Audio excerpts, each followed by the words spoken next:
All right, so I was gonna have an intro, but like it's 11:30, and I don't know if I'm gonna be able to submit this on time. So this is your intro. Hi.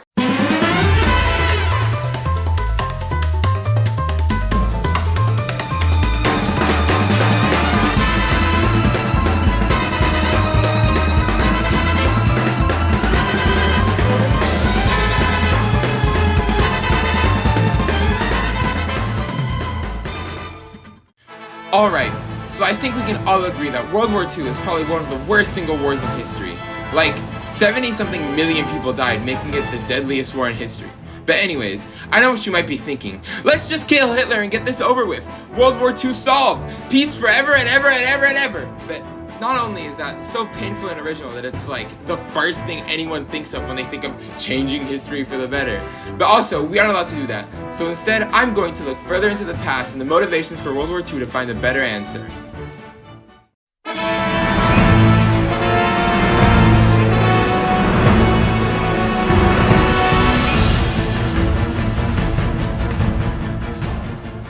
So what was World War II?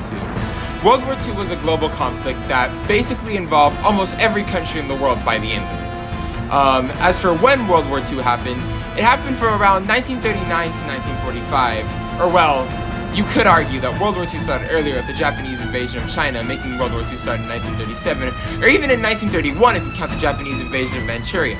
So why did World War II happen? Well, obviously, it was a lot of things, like the Treaty of Versailles humiliating Germany, blaming them for the entire world, and forcing them to pay hundreds of billions of dollars in today's money in reparation, putting a brutal strain on the German economy, which led to a greater rise in totalitarianism in the region. And also the Great Depression hurting national economies, and the rise of militarism in places like Japan, Germany, and Italy. As for who? It was basically Germany, Italy, Japan, those are the big ones, but also Romania, Bulgaria, Hungary, and arguably Finland and Thailand versus basically the entire world.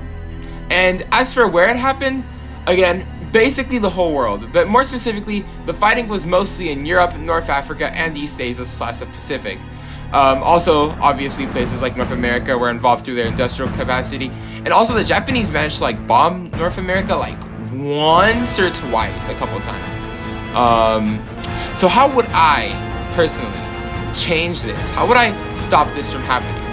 Well, I'm going all the way back to Versailles. Now, how would I change Versailles? Well, me personally, I would go all the way back to the Congress of Vienna, and I would bring Clemens von Metternich, the leader of the Congress of Vienna, which was pretty light on France, and built a Europe that maintained peace for 99 years. And I'd be like, Metternich! Metternich! Metternich! Metternich! Oh my god! Metternich, they're gonna start another war, Metternich! Oh my god, they're bad at doing peace treaties, and they're gonna start another war, you need to go Metternich right now! And then I'll take him, and he'll bust into Versailles, and then he'll be like, if you don't listen to me right now, there will be another big war. You cannot be harsh on Germany. This will threaten the balance of power in Europe. Gentlemen, we have kept the peace in Europe for 99 years. Let's make sure we can keep it for longer. So hopefully, Metternich's impassionate speech there convinces the Entente to be a little less harsh on the Central Powers in their peace deals. This would hopefully lead to the victor deciding to focus more on Wilson's 14 points rather than focusing on punishment for the Central Powers. They drastically reduced the debt owed by Germany in treaty, largely easing the strain on the economy. And Austria-Hungary would be divided more along ethnic lines than it was in our timeline. Most importantly, at least the most important ones I can think of, I'd give the Sudetenland to Austria, and then I'd also slightly enlarge Hungary.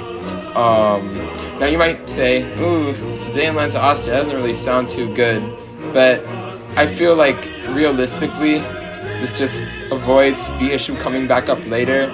So, I don't know. That's just me. Now, also, another thing I'd want to point out, I'd also give Italy the land that was promised to them by the Entente in the Treaty of London, right? So, the Italians were promised Trieste, Tyrol, and Dalmatia along a few other territorial gains. The Italians did get some of these gains, but not all of them. And this time, I'm just going to give them more of what they were promised. This might go a bit against the 14 points, but I'm going to be honest, with the hindsight, it's probably for the best, I'm going to be honest.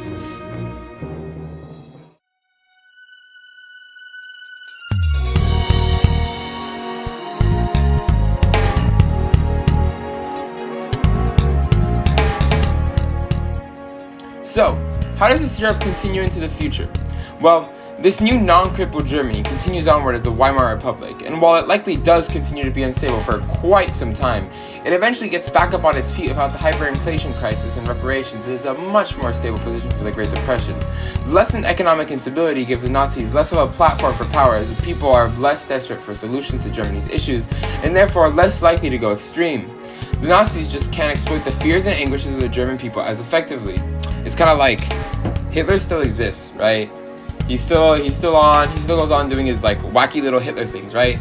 But see, the key difference here is that no one cares.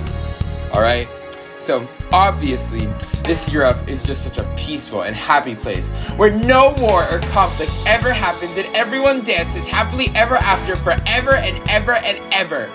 Peace in our time. Except wait. No. Oh no. Oh!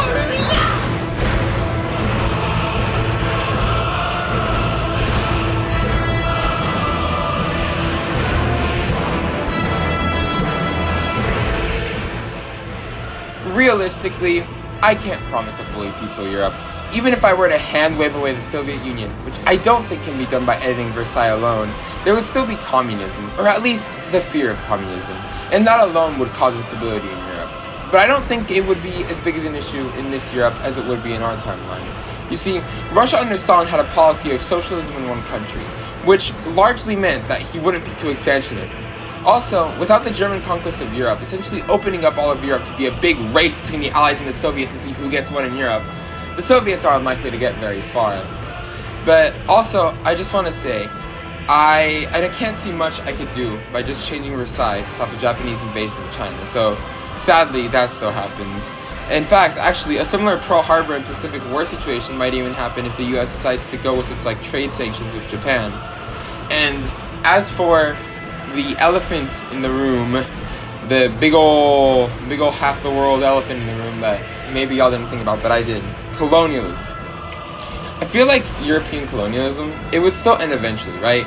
Because there had still been resistance movements for at least the last 100 years. And I feel like they would eventually take hold and win their independence.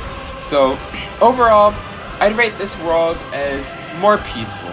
There's no Second World War, there's no Holocaust, albeit it is a bit slower on decolonization, which is a pretty big downside. But I feel like it's pretty much impossible to make a perfect world by only changing one event unless you ignore a ton of factors.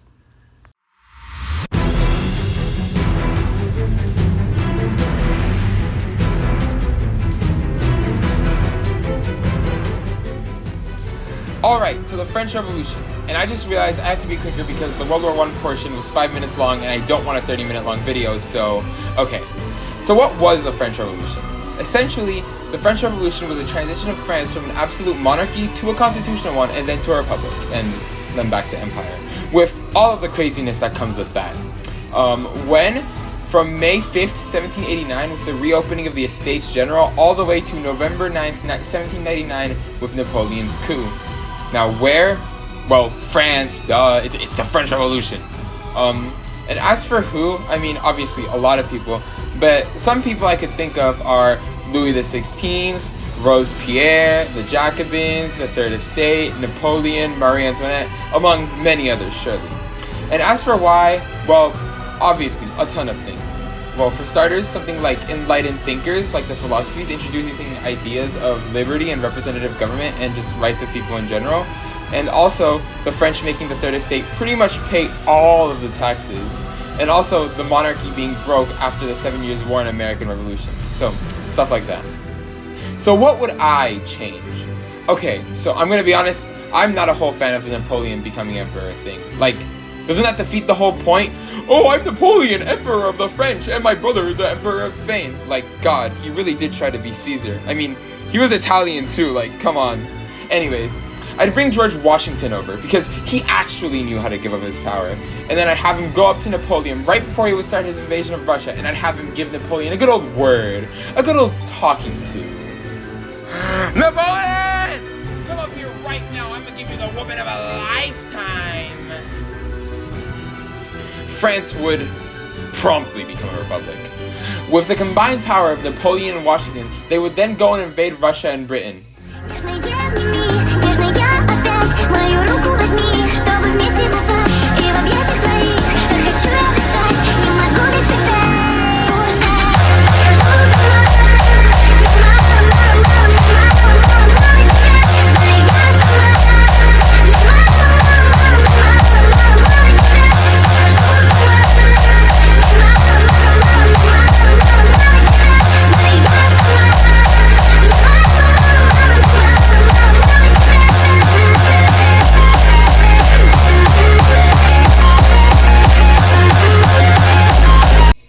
So after their epic conquest of Russia and Britain, what would become of Europe? Well, Europe would now be a land ruled by republics. Republics as far and wide as the eye can see. Now, for the first couple of years, I'd say things would be relatively somewhat peaceful. But realistically, France isn't keeping influence over all of Europe like that. Eventually, all of the other republics would break off and establish their own independent nations. The ideas of nationalism would spread further throughout Europe due to Napoleonic influence, and this nationalism would create tension over the massively overextended border of the French Empire, eventually leading to more wars over these borders. Overall, this world would be somewhat of an accelerated world socially, with ideas of nationalism taking root much earlier and conflicts being started out much earlier than in our timelines. This world, however, would be a much more free and democratic place with more freedoms guaranteed to these people. It would be a more chaotic, but more free world.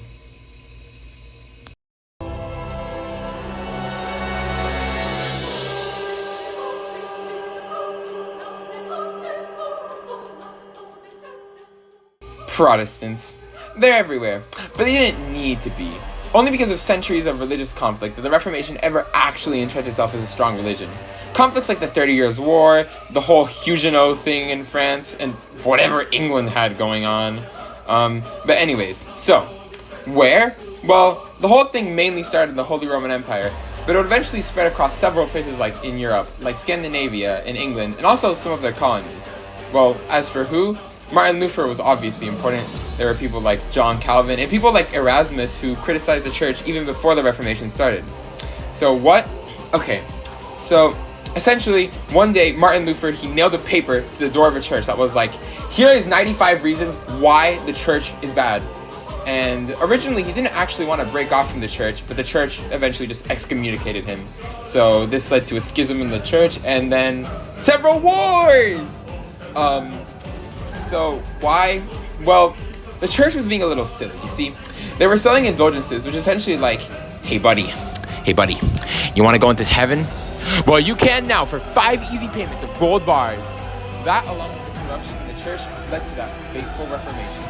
Now, as for when it happened from 1517 to 1648, 1648 being the end of the 30 Years' War with the whole Treaty of Westphalia.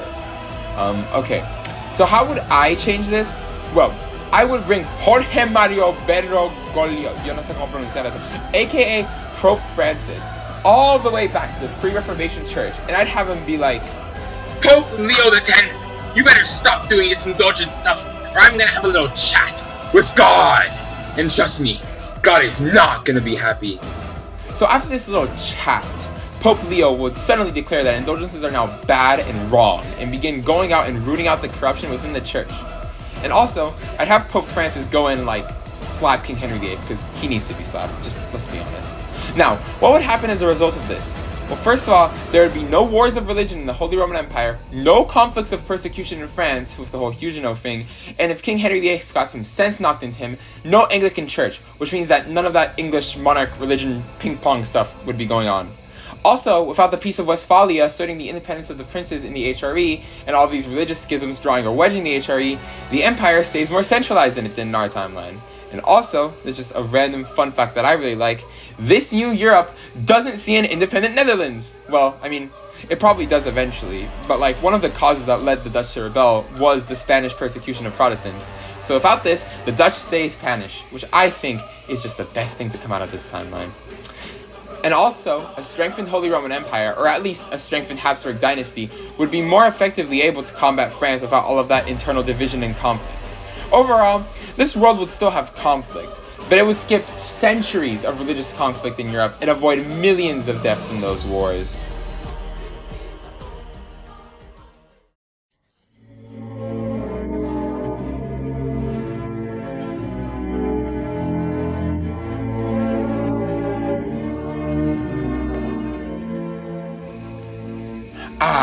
the Indian Ocean.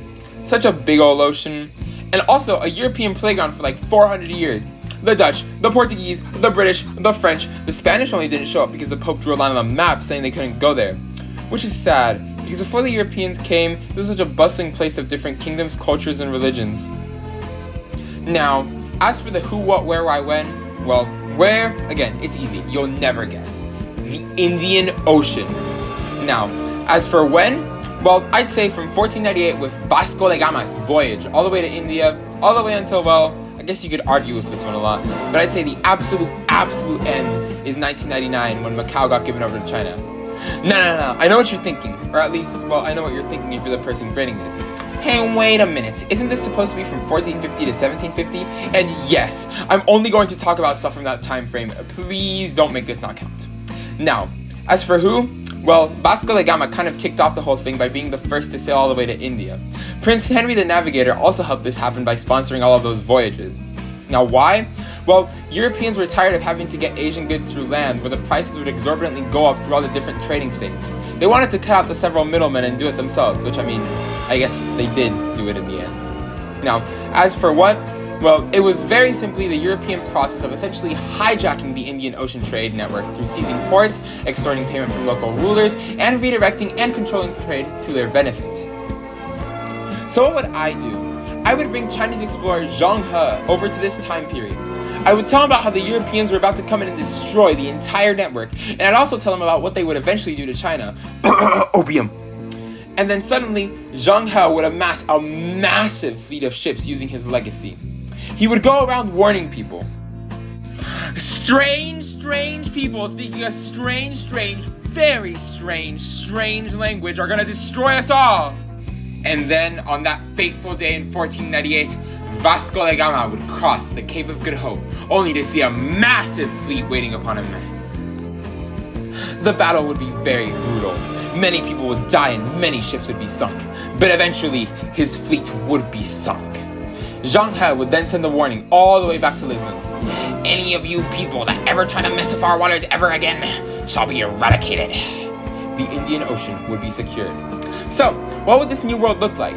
Well, first of all, European states, especially Portugal, lose out on a huge potential source of revenue, thus making them less powerful and rich in the long run. As for the Indian Ocean, the states in the Indian Ocean would continue to be enriched by trade. European technology would eventually begin to diffuse into the region through means of overland trade routes. Eventually, maybe some sort of trade is open, but such trade would not go through the European domination like it did in our timeline.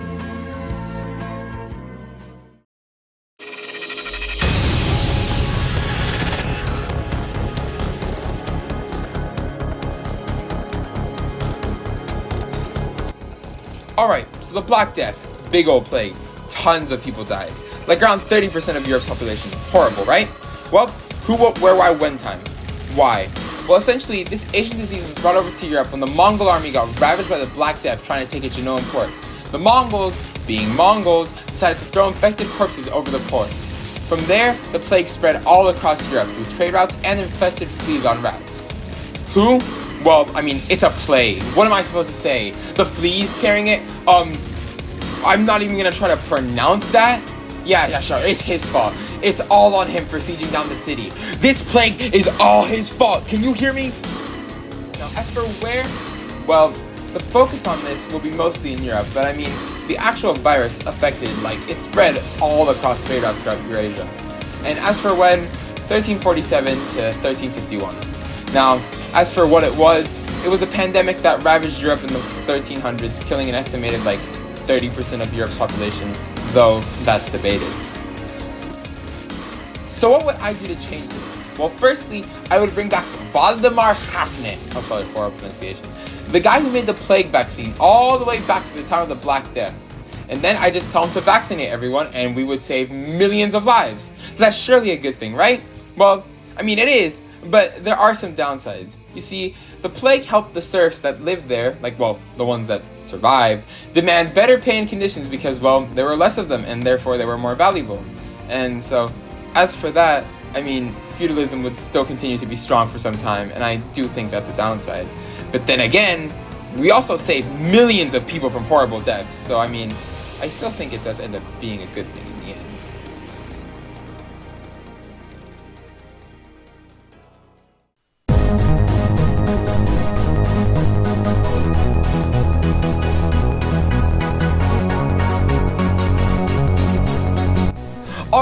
now for the last one, technological.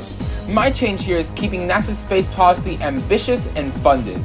So I guess the issue here is that NASA essentially decided to only modestly focus on space shuttles instead of doing more ambitious things. So, now for the who, what, where, why, and when, or whatever. So who? Nixon.